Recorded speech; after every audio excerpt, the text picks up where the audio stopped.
Joining me now, Matt Schlapp, chairman of the American Conservative Union, and Katie Halper, host of the Katie Halper podcast. Matt, let's start with you. Now, Omar has offered something of an apology, and Tlaib said she does not endorse Farrakhan's more controversial views. So is it safe to say the Democrats officially really have a problem, or are they just bad at apologizing? First of all, yes, bad at apologizing. But I think there's something more deep-seated here, which is a real shift in the Democratic coalition. You would have always thought that Jewish support, and they do get a big majority of Jewish votes in America, but Jewish support was always so central to the Democratic Party. And Democratic consultants I've talked to have talked about shifting. They're shifting away from solid support for Israel. You saw what happened with the Iran deal, and it was so surprising to see so few Democratic voices stand up against that deal. They really pretty much folded.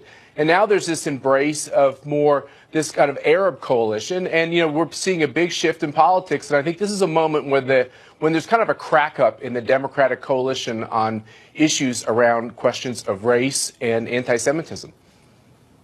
Katie, you say that Omar's comments are both not anti-Semitic, and you didn't have a problem, I imagine, with the first comments. No, I mean, I have a problem with smearing her fine. as an anti-Semite. She said something, this is how anti-Semitic it was, apparently. She said something that Thomas Friedman, major supporter of Israel, has said. Thomas Friedman said at the New York Times that an applause that Bibi Netanyahu received was paid for by the Israel lobby. An Israel lobby, any lobby is a lobby. A lobby uses money to influence politics and politicians. That's what AIPAC does. AIPAC wants you to know that. AIPAC knows that. Everyone who donates to AIPAC knows that. This is literally stating a fact. There's nothing anti-Semitic in there. What is anti-Semitic, though, if you want to talk about anti-Semitic tropes and playing into those, is what Kevin McCarthy, who along with Donald Trump is going after Ilhan Omar, and what he said in a tweet that he deleted was that that Steyer and Bloomberg and Soros were buying the election. Now, that is an anti-Semitic trope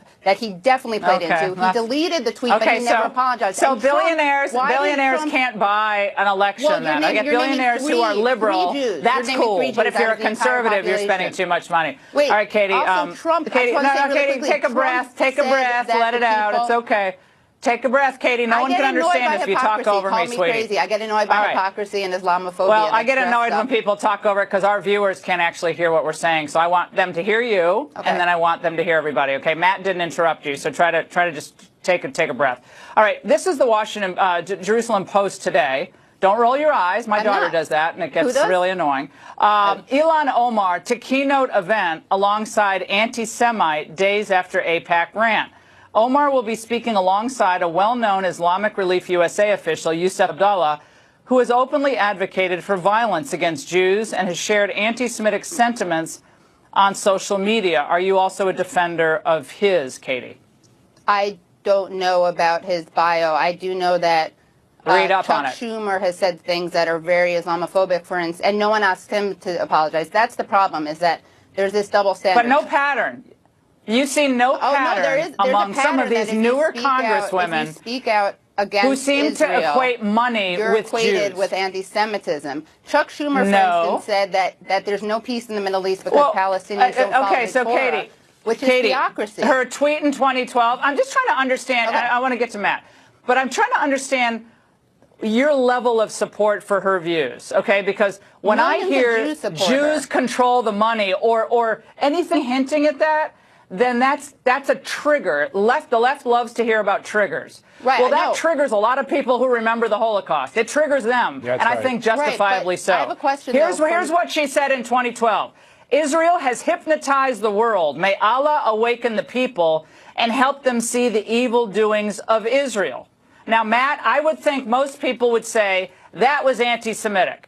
If we can't agree as Americans that that's an anti-Semitic comment, then I don't know what the heck we're doing on cable news anymore, because to me, that's kind of obvious. And this is what people have done. The reason why there is a Zionist movement and the reason why there's a state of Israel is because the Jewish people were almost exterminated from the face of the globe, and they did not have a sanctuary place they could go to have their own state. There are plenty of Muslim states. There are plenty of Arab states.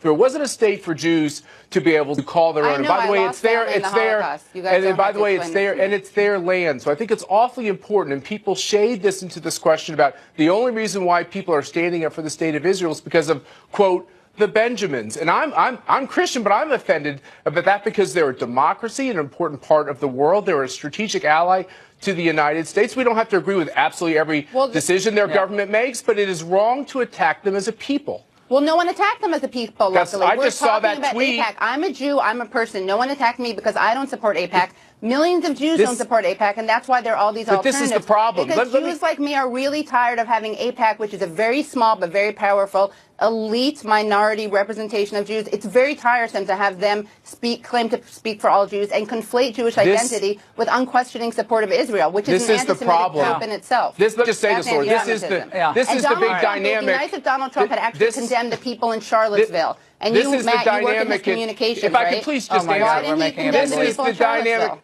Let's stay on. Okay, you guys, I got to tell you, guys, stop. Jews in this statement. That's anti-Semitism. I love having a spirited debate. And Katie, I actually love that you came on the show. I like hearing your point of view. I really do. It's really hard for the viewers to get what either of you are saying when we're talking over each other. And I mean, other than interrupting you, I don't know how to get it. But I think I got the point from both of you, and I really appreciate the fact that you both came on. We'll be covering this. We want to try to be fair about it. The left, by the way, has told